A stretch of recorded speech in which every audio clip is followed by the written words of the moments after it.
This week on Jerusalem Dateline, an exclusive interview with Israel's longest-serving Prime Minister, Benjamin Netanyahu. He shares about his latest memoir and what he hopes to accomplish if he wins Israel's upcoming election. Plus, a biblical holiday is bringing Jews and Arabs together in a special way. And the largest black church in the world makes history in the Holy Land. All this and more this week on Jerusalem Dateline.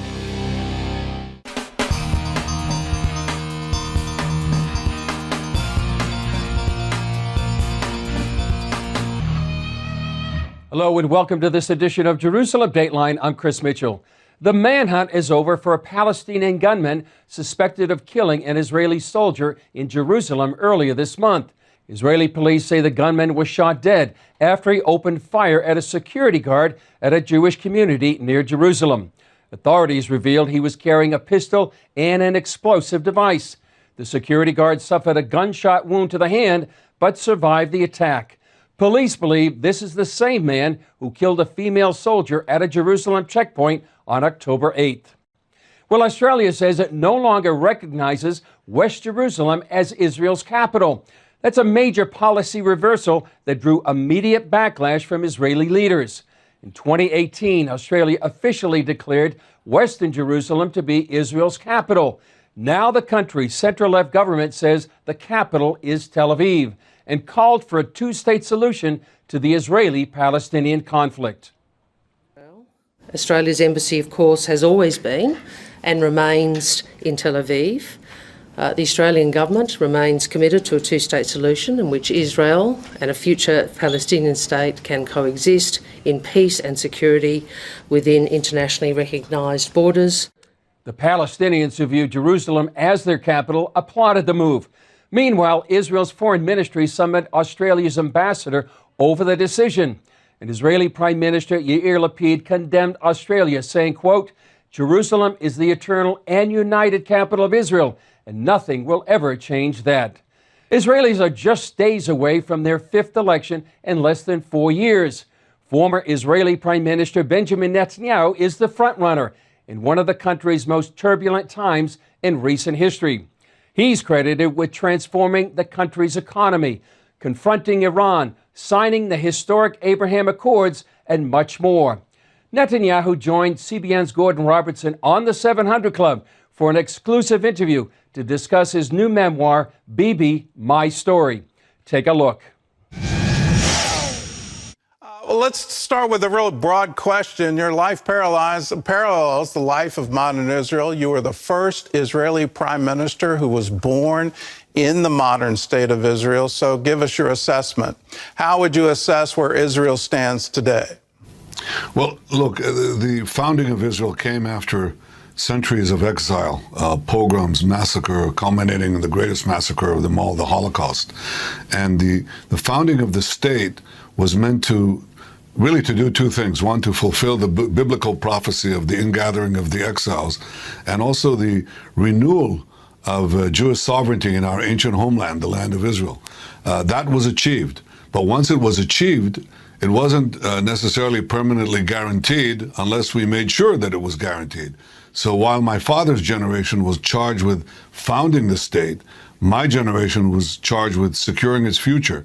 And I devoted my life to make Israel strong economically, strong militarily, strong diplomatically, to be able to create what I call the iron triangle of peace. We're so strong that the Arab countries around us, instead of seeking to destroy us, recognize that we're here to stay.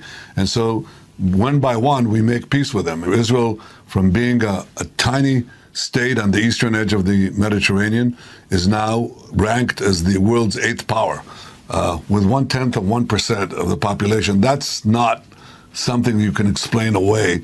It's a miracle of faith and fortitude. One of the things I like about your memoir is the detail you go into in terms of the conversations that you've had with world leaders. I just want to focus in on the American conversations. And let's go back in time. Iran is threatening Israel. They seem to constantly do that. You bring it up with President Obama. And here's his quote. Bibi, he said, nobody likes Goliath. I don't want to be an 800-pound gorilla strutting on the world stage. For too long, we acted that way. We need to lead in a different way.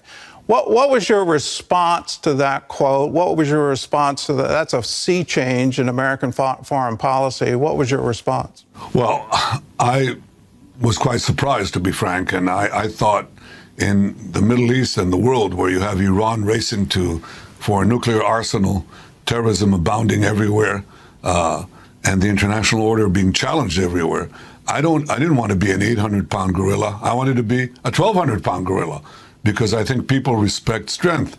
And I think this was one of the things that I disagreed with President Obama, whom, by the way, I respected. We were both what are called conviction politicians. That is, we are guided by convictions, except our convictions didn't always mesh up. And here they really clashed, because I think Obama believed that peace brings power, and I believe that power brings peace and also maintains peace vis-a-vis non-democratic neighbors. So I thought that we have to make Israel very powerful against Iran as well. He thought that he could manage, he could forestall Iran's quest for nuclear weapons or contain it by a deal which essentially would enable Iran to become a threshold nuclear state. And I thought that would endanger Israel, but it will also endanger the United States, because Iran says Israel is a small Satan, the U.S. is the great Satan. They chant death to Israel and death to the United States. Now, do you want a regime like that to be armed with ballistic missiles, with nuclear warheads that could reach any one of your cities? Of course not. So it was a palpable threat against Israel, but it was also a palpable threat against America and our free civilization. The only way you're going to stop Iran from having nuclear weapons is not by this or that agreement. The only way, because they cheat anyway, the only way that you're going to stop them is the combination of crippling sanctions and a strong military option. That's the only way to stop it. Well, how do you overcome the fixation with trying to solve the Palestinian issue? The problem with the Palestinians is the Palestinians, because they refuse to accept Israel in any boundary. They refuse to accept a Jewish state in any border. And as long as they persist in that, you can't really solve their problems. So you can be stuck on that for another quarter of a century.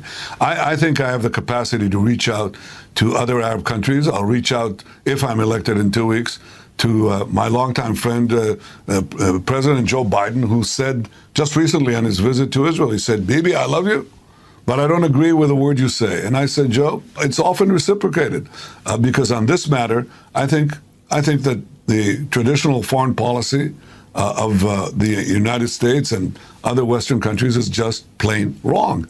There is a broad peace to be had out there. We just proved it with the Abraham Accords.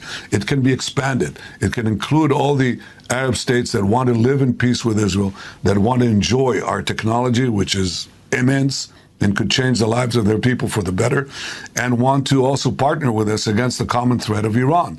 And this opens up just a vast possibility. If you're going to be stuck on the Palestinian rabbit hole, just sink into that rabbit hole, you're not going to get anywhere. We're with you, and we're with Israel.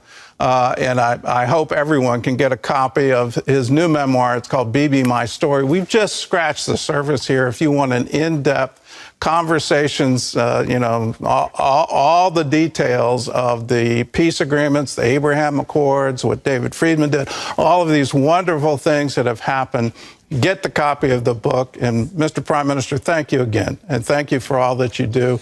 And thank you for standing strong. Thank you. Coming up, Israelis and Palestinians unite in the Sukkah of Peace.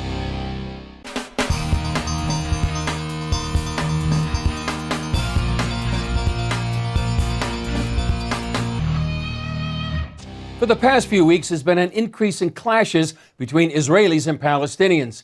But despite the tension, CBN News visited one event designed to reconcile these children of Abraham.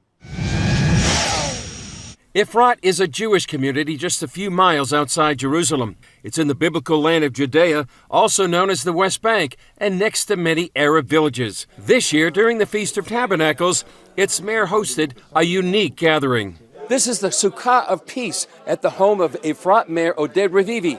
For the past 8 years, it's been part of his efforts towards peaceful coexistence and being a good neighbor. We spoke with Mayor Revivi about those invited to the event. And maybe the most surprising guests will be Palestinian neighbors, which have turned it into their custom and to their ritual to come once a year to this gathering to send out a message that despite what you might be hearing on the media about what's going on around, there are also people that can manage to gather, have a socialized discussion. Another guest joining this year's Sukkah of Peace was Israeli Defense Minister Benny Gantz. What was your message today? I think we have to stay as connected as possible because being aware of one another is the beginning of caring for one another. Mayor Revivi feels the media often distorts the reality on the ground. We see very too often, and definitely also in social media, how you hear about the extremists causing riots, causing violence, causing fear, and people tend to think that that is the norm. That's the majority of the people. That's what's happening everywhere all the time. And our realization living here is that not reality.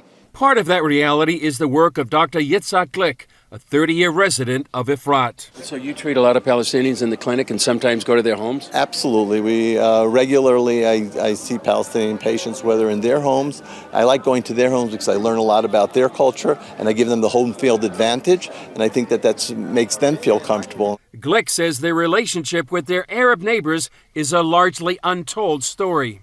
There's thousands of daily positive interactions that don't get coverage. And, get coverage when stones fly and bullets fly, that's, and there's violence, that seems to get coverage. But when there's so many positive interactions, and we firmly believe that, we're both parties are here to stay, and we need to find a way to live together with mutual respect. The tenuous situation here is another reality, which is why many Palestinian guests asked not to be on camera. Mayor Revivi explained why in his invitation letter. 8 years ago, we first hosted our Muslim neighbors from the surrounding villages at the sukkah in our home. The event was touching and fascinating for all those involved. Unfortunately, the Palestinian Authority saw the meeting as problematic. They summoned 4 of our Palestinian guests for an interrogation that lasted 4.5 days. One Palestinian did agree to be interviewed. Despite the potential danger, Ashraf Jabari from Hebron has attended 6 of these gatherings. I've been involved in this work for the past 15 years. We remain consistent and undeterred, and we continue to move forward in this work unafraid. I hope that we'll get to peace. This is our objective, to have a real peace with the Israelis. There's no other way other than living together. Jabari says the PA isn't pursuing peace. It's because of the Palestinian Authority that doesn't support or condone this type of program. But those who are brave will attend, and do attend. I call to the world for those that truly want to move forward in peace, not to work with those who are corrupt, and those who are robbing the public funds for people who want to work together, hand in hand. It is surprising how brave they are. They don't enjoy freedom of speech. They don't enjoy free media that they can actually say whatever they want, to whoever they want, where they want. And the fact that they're coming, the fact that they're engaging, the fact that they're willing, some of them, to be exposed, that is definitely something which is revolutionary to some of the people. Riveri says this grassroots approach is the way forward. I think so. I think there's no other way but to get to know your neighbors, to discuss with them what's bothering them, to understand what their needs are, and from there to try and find solutions. Up next, the bishop of the world's largest black denomination shows his love for Israel with a special visit to the Holy Land.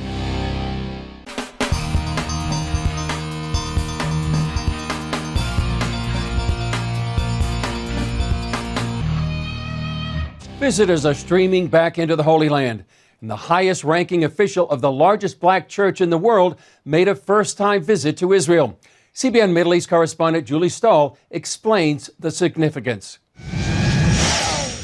The appointment of Bishop Glenn Plummer and his wife, Dr. Ruth Pauline Plummer, to represent the Church of God in Christ here 2 years ago marked an historic beginning. The founder of our church, who was born at the time of slavery in the United States. And Bishop Sheard is the 8th in succession in leading our great church. We have now matured to where we are in 113 countries, but 3 years ago, our church made the decision to embrace Israel in a very formal way. Bishop J. Drew Sheard's visit to the Holy Land marks the first time the church has held a holy convocation here in Israel. In the 115-year history of our church, there has not been a presiding bishop that has made an official visit to Israel. We are said to have 6.5 million members. We are the largest black church in the world. Israeli dignitaries and bishops from around the world came together at the King David Hotel to welcome the bishop.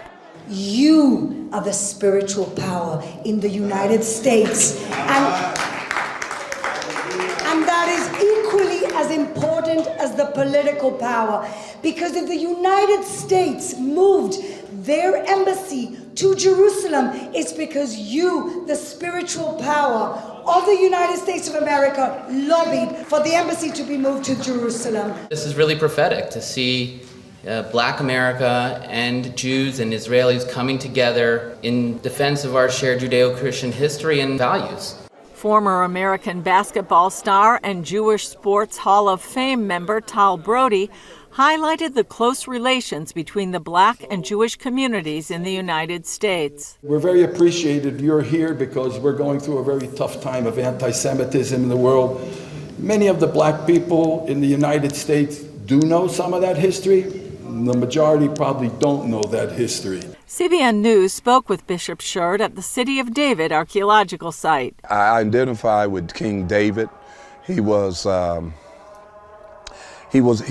always been a blessing to me.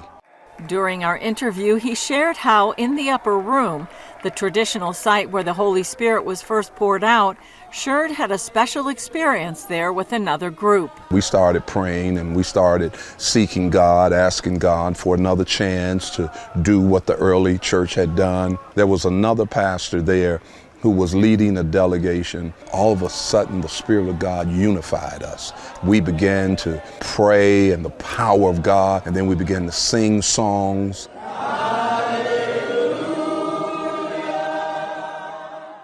He says it's important for the church to connect with Israel. I believe that God is getting us ready for the return of Jesus Christ. I believe that in order to know where you're going, you've got to know where you come from.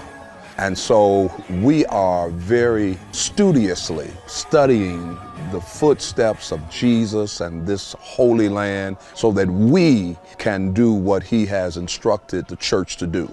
During the opening night, Sheard spoke about the change he feels is coming. Right now, we've got white people, black people, Jews and Gentile all together saying that we love the Lord. Can I get a witness? This is the day that the Lord has made. Julie Stahl, CBN News, Jerusalem.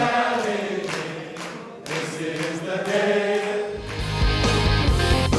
Still ahead, millions of Christians and Jews pray for the peace of Jerusalem.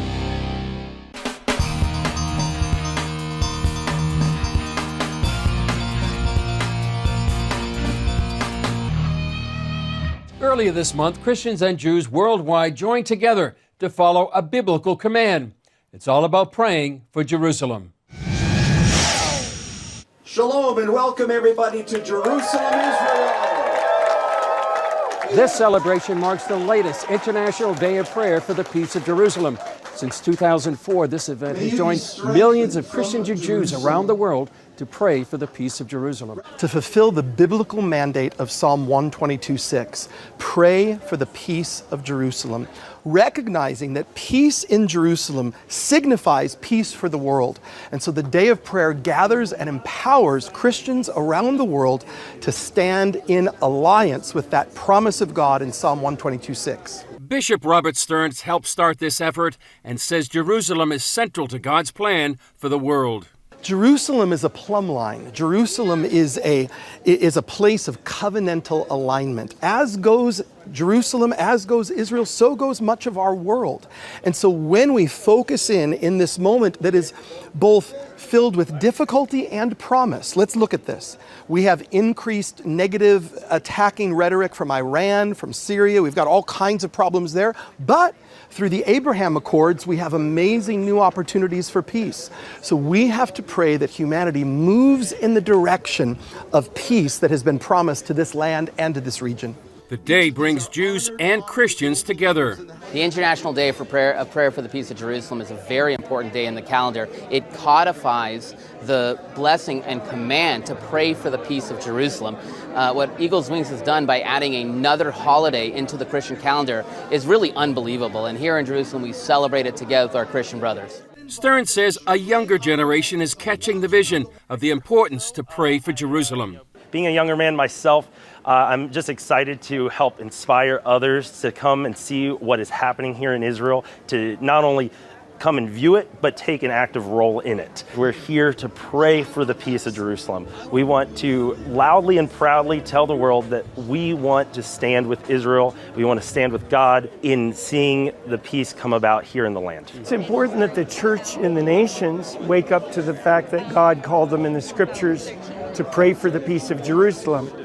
He didn't say that about any other city. Prayer leader Rick Riding says, given these perilous times, it's important to stand with Israel. It's always intense here, but right now with the threats, very existential threats coming from Iran, and the relationships that seem to be developing more strongly between Iran and Russia, there's a real serious need for prayer for the peace of Jerusalem and of Israel. Riding says this also sends a strong message to the Jewish people that they are not alone.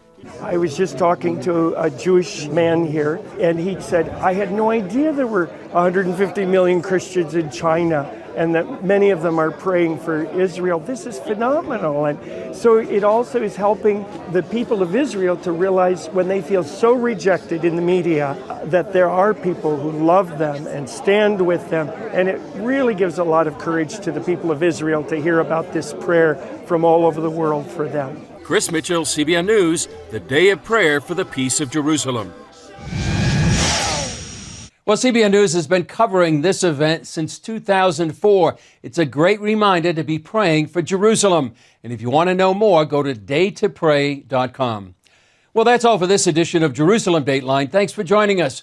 Remember, you can follow us on Facebook, Twitter, Instagram, and YouTube. And you can also access CBN content through our CBN News and other CBN apps. And don't forget to sign up for our email blast so you can continue to receive all of our exciting CBN content. I'm Chris Mitchell. We'll see you next time on Jerusalem Dateline.